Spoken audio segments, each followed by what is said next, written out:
to, technology, electronic fencing, and all of the other things, the humanitarian aid. They sit there, they don't even look you in the eye.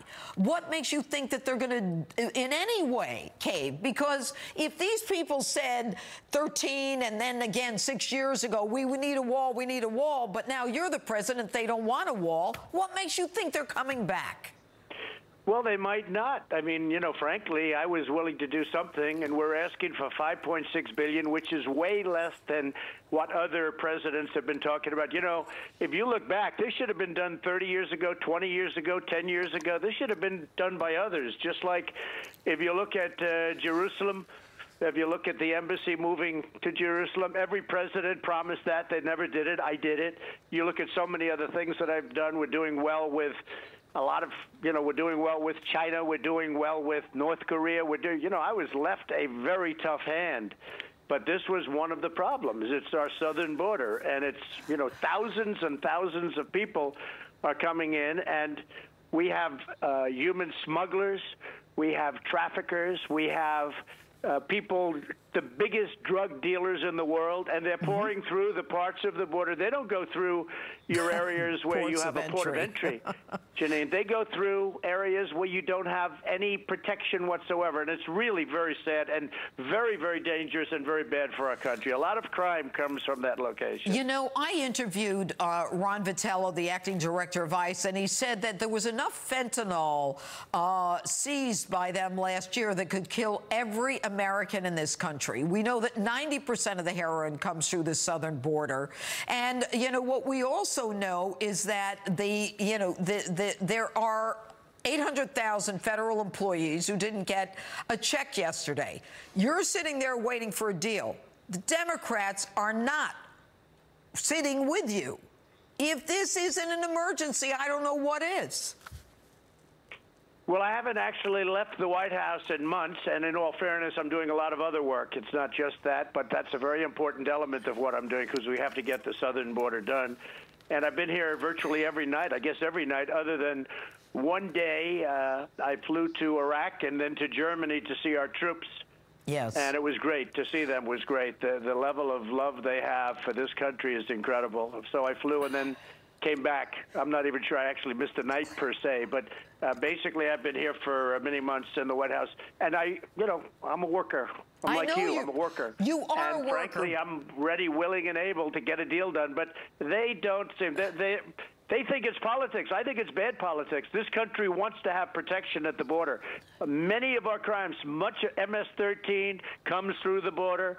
Drugs, a big proportion of the drugs from, that we have from this country, in this country, come through the border. The human trafficking where they tie women up, they put duct tape over their mouth, electrical tape, and they bring them in, they traffic in women and children, and they come through the border. The areas that I'm talking about, putting a wall, we do that, it can't happen anymore. It's unbelievable. It's only politics. That's the game they're playing. I actually think it's bad politics for them. So then, when Nancy Pelosi won, you very warmly in November congratulated her. And are you still confident you can get a deal done with her, or has that ship sailed? No idea. No idea. Well, we won also. We won the Senate. Right. And, there are those that would say that the Senate is more important. And for the most part, I campaigned for the Senate. Yes. And we got very little credit for that. Like even you just said they won. We won the Senate. We actually picked up additional seats. We beat incumbents, Democratic, and almost everywhere I went, we won.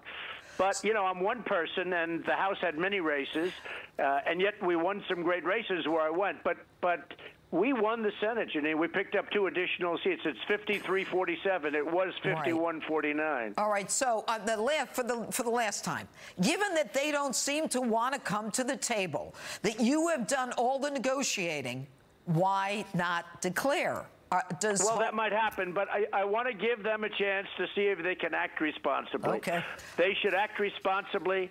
We're talking about the border, and I have to say, a lot of the people that aren't getting their checks are letting us know we don't care. You've got to solve the crisis at the border. It's a humanitarian crisis, and it's national security. It's very important. Okay, and it's interesting. That's what I heard yesterday from some of the Border Patrol agents. Now, I want to move on to another subject. New York Times reported that the FBI opened a counterintelligence investigation the day after you fired James Comey in May of 17. And the investigation was whether you were actively working for Russia or unwittingly. So I'm going to ask you, are you now or have you ever worked for Russia, Mr. President? I think it's the most insulting thing I've ever been asked. I think it's the most insulting article I've ever had written. And if you read the article, you'd see that they found absolutely nothing.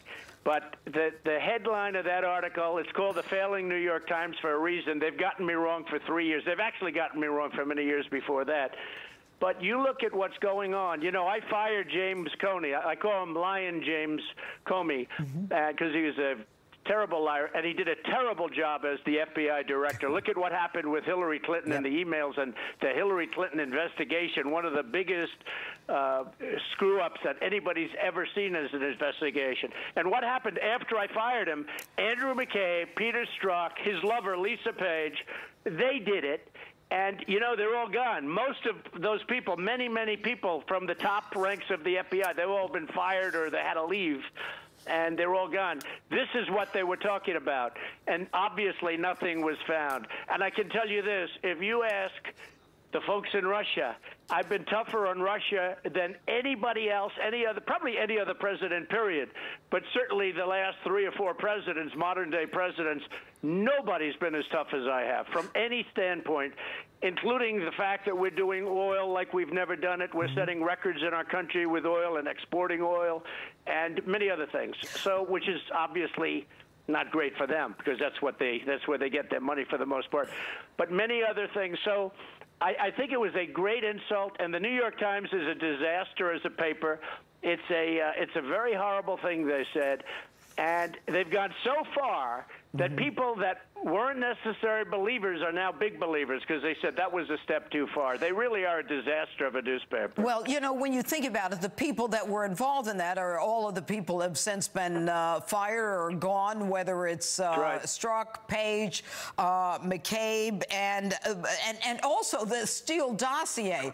But the Washington Times, the Washington Post, I should say, is following up, reporting that you went to unusual lengths to keep your conversations with President Putin under wraps. Why not release the conversation that you had with President Putin in Helsinki, along with some other stuff that might involve the FISA, Broussard, and the whole lot of them? Well, Janine, I would. I don't care. I mean, I had a conversation like every president does. You sit with the president of various